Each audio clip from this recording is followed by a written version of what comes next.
चलिए आज चलते हैं हजारों साल पीछे और समझने की कोशिश करते हैं जिंदगी के एक सबसे बड़े, सबसे गहरे रहस्य को। जरा सोचिए, आज तो हमारे पास अल्ट्रासाउंड है, माइक्रोस्कोप है, सब कुछ है। पर उस जमाने में जब ये कुछ भी नहीं था, तब लोग कैसे जानते होंगे कि एक माँ के गर्भ में जिंदगी कैसे पनपती है? क्या सोचते होंगे वो? उन्होंने इसे कैसे समझा होगा? तो इसी सवाल का जवाब हमें मिलता है एक बहुत ही कमाल के प्राचीन भारतीय ग्रंथ में। नाम है सुश्रुत संहिता।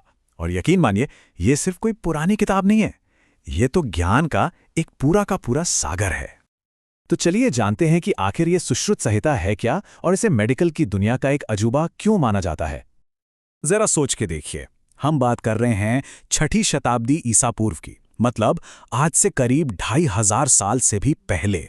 उस वक्त जब दुनिया के ज्यादातर हिस्सों में मेडिकल साइंस बस शुरू ही हो रहा था, तब भारत में एक ऐसा ग्रंथ तैयार हो रहा था जो आयुर्वेद की बुनियाद बना। और इतना ही नहीं, इसे सर्जरी का यानी शल्य चिकित्सा का जनक तक माना जाता है। अब इस जबरदस्त ग्रंथ का एक खास हिस्सा है जिसका नाम है शारीर स्थानम, और आज हम इसी में गोता लगाने वाले हैं। देखिए, ये सेक्शन सिर्फ बॉडी पार्ट्स की एक लिस्ट नहीं है, नहीं, ये तो जिंदगी की पूरी कहानी बताता है कि वो बनती कैसे है, पनपती कैसे है और काम कैसे करती है। तो सुश्रुत संहिता के हिसाब से हमारा जो शरीर है वो सिर्फ मांस और हड्डियों का ढांचा नहीं है। इसकी रचना उन्हीं चीजों से हुई है जिनसे ये पूरा का पूरा ब्रह्मांड बना है ना दिलचस्प बात? चलिए समझते हैं इस गहरे आइडिया को। इस पूरी सोच की जो नींव है वो एक कॉन्सेप्ट पे टिकी है जिसे कहते हैं पंच महाभूत, मतलब वो 5 महान तत्व जिनसे ये पूरा यूनिवर्स, हमारा शरीर, सब कुछ बना है। तो चलिए इसको थोड़ा और करीब से देखते हैं। सुनने में ये शायद थोड़ा फिलॉसफिकल लगे, लेकिन सोचिए ये कितना प्रैक्टिकल है। देखिए, हमारे शरीर में जो भी खाली जगह है, जैसे मुंह के अंदर या पेट में, वो है आकाश तत्व। हमारी सांसें, हमारी हर एक मूवमेंट, वो है वायु। हमारे शरीर की गर्मी जो खाना पचाती है, वो हुई अग्नि। खून, लार, जितना भी लिक्विड है वो है जल। और जो कुछ भी ठोस है, हमारी हड्डियां, हमारी मांसपेशियां, वो है पृथ्वी तत्व। मतलब सब कुछ एक कमाल के बैलेंस में है ना?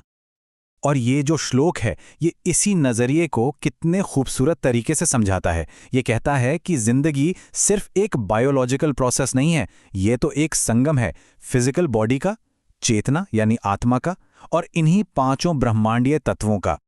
तो ये तो थी जिंदगी की शुरुआत के पीछे की फिलॉसफी। लेकिन अब जो हिस्सा आने वाला है वो सच में आपको हैरान कर देगा। ये है गर्भ के अंदर महीने दर महीने होने वाले डेवलपमेंट की कहानी। जरा इस टाइमलाइन पर नजर डालिए। पहले महीने में एक कलल जैसा, मतलब एक जिलेटिन जैसा मांस। तीसरे महीने तक हाथ, पैर और सिर साफ साफ बनने लगते हैं। चौथे महीने में दिल काम करना शुरू कर देता है, जिसे चेतना का घर माना गया। और 7वें महीने तक तो वो एक पूरा इंसान बन जाता है। सोचिए, बिना किसी टेक्नोलॉजी के ये जानकारी कितनी कितनी ज्यादा सटीक है। और ये सिर्फ कोई हवाई बातें नहीं थी। स्क्रीन पर जो आप देख रहे हैं, ये उस असली ग्रंथ का हिस्सा है जो इन सभी स्टेजेस को समझा रहा है। ये इस बात का पक्का सबूत है कि उस दौर में ऑब्जर्वेशन का लेवल कितना जबरदस्त था और समझ कितनी गहरी थी। यहां पर एक और बहुत ही दिलचस्प बात सामने आती है, दोहरहित का कॉन्सेप्ट। इसका मतलब है 2 दिल वाली। संहिता का मानना था कि प्रेगनेंसी के दौरान एक माँ की जो इच्छाएं होती हैं वो असल में गर्भ में पल रहे बच्चे की होती हैं, और उन इच्छाओं को पूरा करना बच्चे की अच्छी ग्रोथ के लिए बहुत जरूरी माना जाता था। तो ये पूरी प्रक्रिया सिर्फ एक शरीर नहीं बना रही है ना? ये बना रही है एक बिल्कुल अनोखा, एक यूनिक इंसान। और यहीं पर सुश्रुत संहिता एक और जबरदस्त कॉन्सेप्ट हमारे सामने रखती है, और वो है प्रकृति का सिद्धांत। तो प्रकृति क्या है? सुश्रुत के हिसाब से हम सबका एक बेसिक बॉडी माइंड ब्लूप्रिंट होता है, एक तरह का हमारा अपना यूनिक कॉम्बिनेशन जो गर्भ में आने के समय ही तय हो जाता है और फिर पूरी जिंदगी हमारे साथ रहता है। तो सवाल ये है कि ये प्रकृति तय कैसे होती है? ये तय होती है 3 मौलिक ऊर्जाओं से, जिन्हें हम दोष कहते हैं, वात, पित्त और कफ। अब जैसे आप इस टेबल में देख सकते हैं, जिस इंसान में वात की प्रधानता होती है वो अक्सर दुबले पतले और काफी एनर्जेटिक होते हैं। पित्त वाले लोग तेज दिमाग के और फोकस्ड होते हैं, और कफ प्रकृति वाले आमतौर पर शांत और धैर्यवान होते हैं। ये एक तरह का एंशिएंट पर्सनैलिटी और बॉडी टाइप सिस्टम ही तो है।